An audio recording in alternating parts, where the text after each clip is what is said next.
Okay, let's see. All right, everybody, this is a Second Life tutorial on how to make fur with Blender and Substance Painter. It's one of the most frequently asked questions I've seen other creators ask, myself included. I'm going to be using Blender and Substance Painter. This is just one of many methods, and it's a specific look. The different methods have different looks. So anyways, so let's see. We're going to start with a simple shape. Hold on a second. There. Let's see.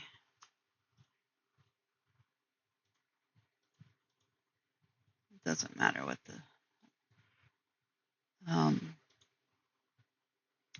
the object is, because it's just an example. So what I like to do, this is our base model, like it's our stuffed animal or a rug or whatever, is have the base model and I unwrap it before I do any duplicates, because it makes it a heck of a lot easier. So you don't have to unwrap all of the pieces. They're already unwrapped. Mark seam.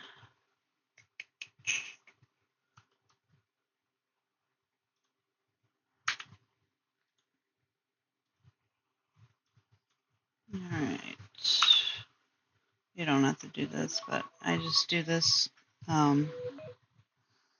because it's a habit, because I like my patterns to be, if you're patterning it, stripes and whatnot. There. Okay. Okay, so this is our base shape. Well, it's a cube. Okay. And actually, no, we'll go up to materials yet.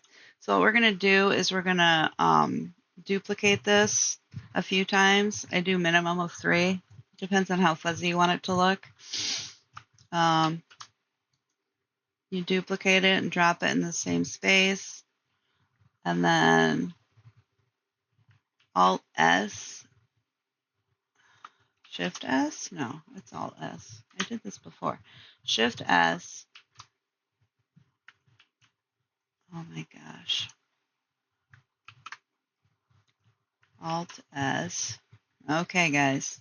It's because I'm recording. I swear. It's okay. So that does the offset, and you can drop it wherever, because down here you can actually control how far apart the offset is. So let's do 0.005. That's nice and small. Let me see. Do we want it? That might be too small.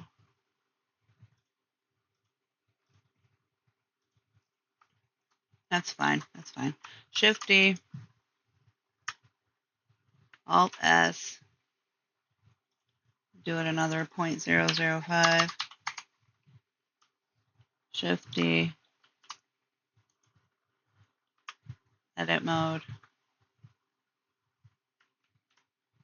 Alt S, 0.005. Okay, so now we have 4. What I forgot to do before I did any of this, which is fine, can, just remember to do it, is to apply transitions. Okay, so cube 1, cube 2, 3, and 4. So then what we're going to do is we're going to give each one its own layer material. So this is 1, 2, 3, 4. It just makes it easier, especially when you're trying to texture it in World. 1, 2, 3, 4. It's usually when I do this, it's a rug, so I'll be like rug base or something, and then rug 1, rug 2, rug 3, rug 4, or something like that. I don't know. Anyways, okay. So we've got our materials assigned. Oh, let's save our file.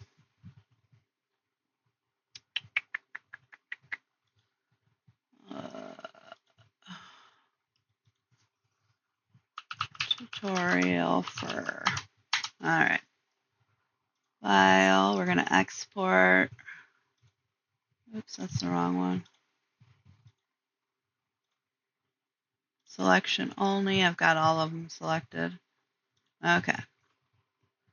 And then we're gonna go over to Substance Painter.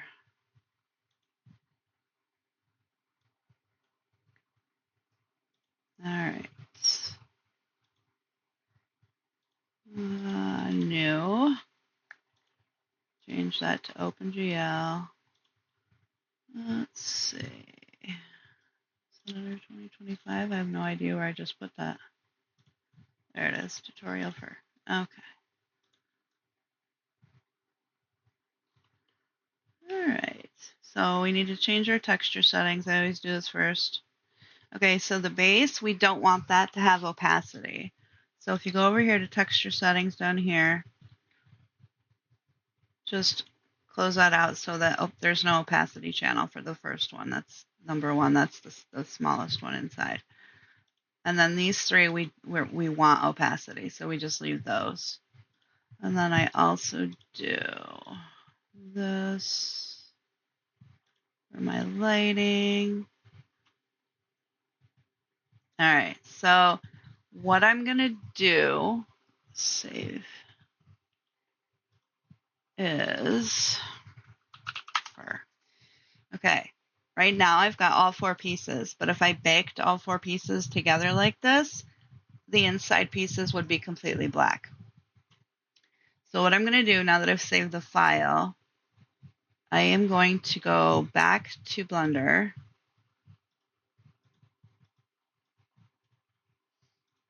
And I am going to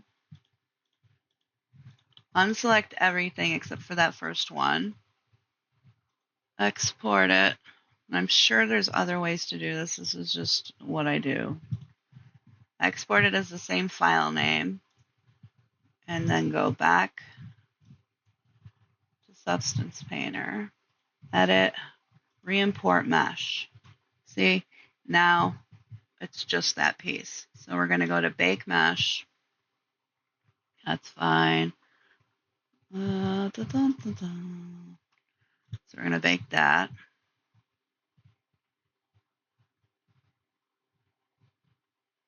Okay, and then we're going to go back to Blender. And then we're going to add the second layer. So now we've got both layers 1 and 2 selected.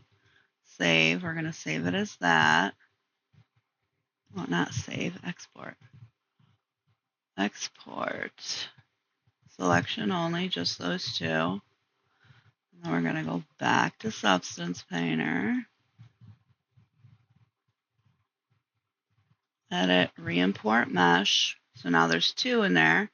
Bake mesh, we don't want to bake the first layer, so we uncheck that. We just want to bake number 2, which is the outer layer. So bake that.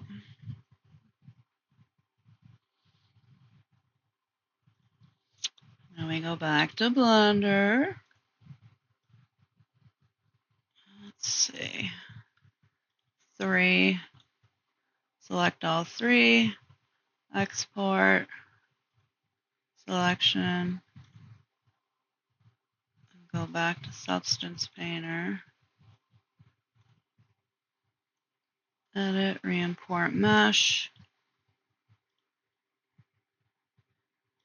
Bake maps. Uncheck 2. We just want to bake 3. Bake.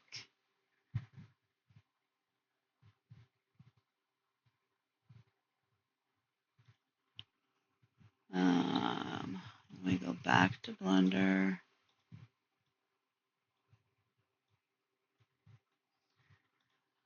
And 4.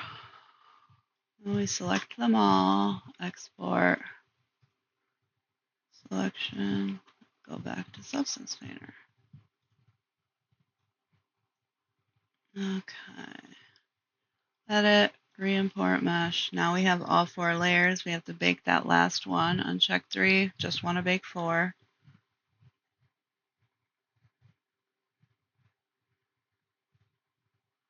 Okay, so now we have all our layers. The first one has no opacity, and then the rest of these do. I have a smart material that I saved that I usually start with because I don't always remember like what exactly I used. Is it under rug? Fuzzy rug. So let's start with that. Come on. I have to wait for it to load.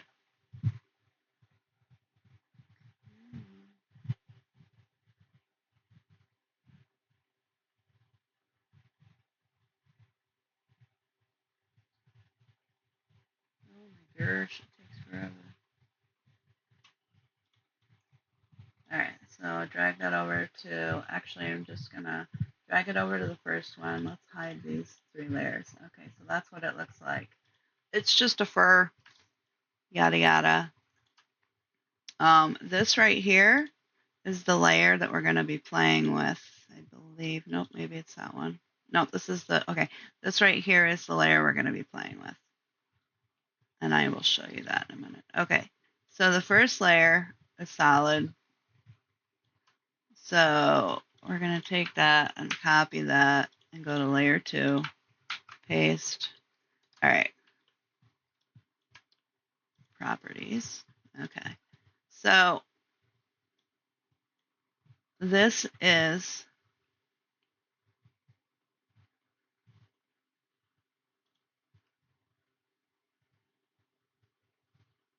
a mask layer, and it's got Gaussian spots too, is what I use.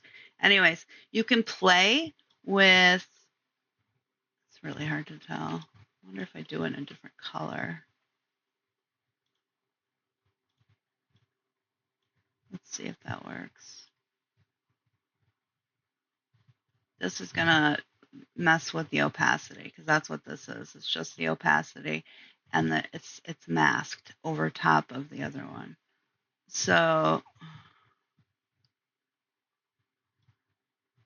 where's the freaking thing? You can play with the parameters. Okay, here we go. The higher this goes, like the more, it's like a cloud texture. So it kind of, if you turned it all the way up, there'd only be a little bit of coverage. So I usually have it at like 98, but I mess with it on each layer so that it gives it a different look. So, and I did these so close together. So this is going to be, I should have done it further apart. Oh well. All right. So that's, and then you can also mess with this and make it a more opacity. Like that's like more, right now it's 100% masked because this is turned all the way down to black. So anyways, let's copy that and paste it onto the 3rd layer and the 4th layer. And basically what we're going to do, you can already see, is just mess with that Gaussian filter. Let's turn everything back to black so that it looks cool. Bloop. Who's not turned to black? That one right there. See, you can already see it. It's like, see, it's fuzzy. But see, this method, it gives it more of a crisp fuzz. It's not like a soft fuzz. So it really depends, like I said, on how you do it. I think that it would be softer if the layers were further apart, and B, you didn't use this Gaussian. Like there was, like you can use different filters for this part. Like you can look up different ones. I just tend to like this one. So, but yeah, you can play with the different layers on here. I change each one slightly so that it gives it a, not uniformal look. I don't even know if that's a word, uniformal. Yeah. Anyways, so that's how I do it. And then I would, you know, export it, bake the textures, or, you know, that's what it looks like.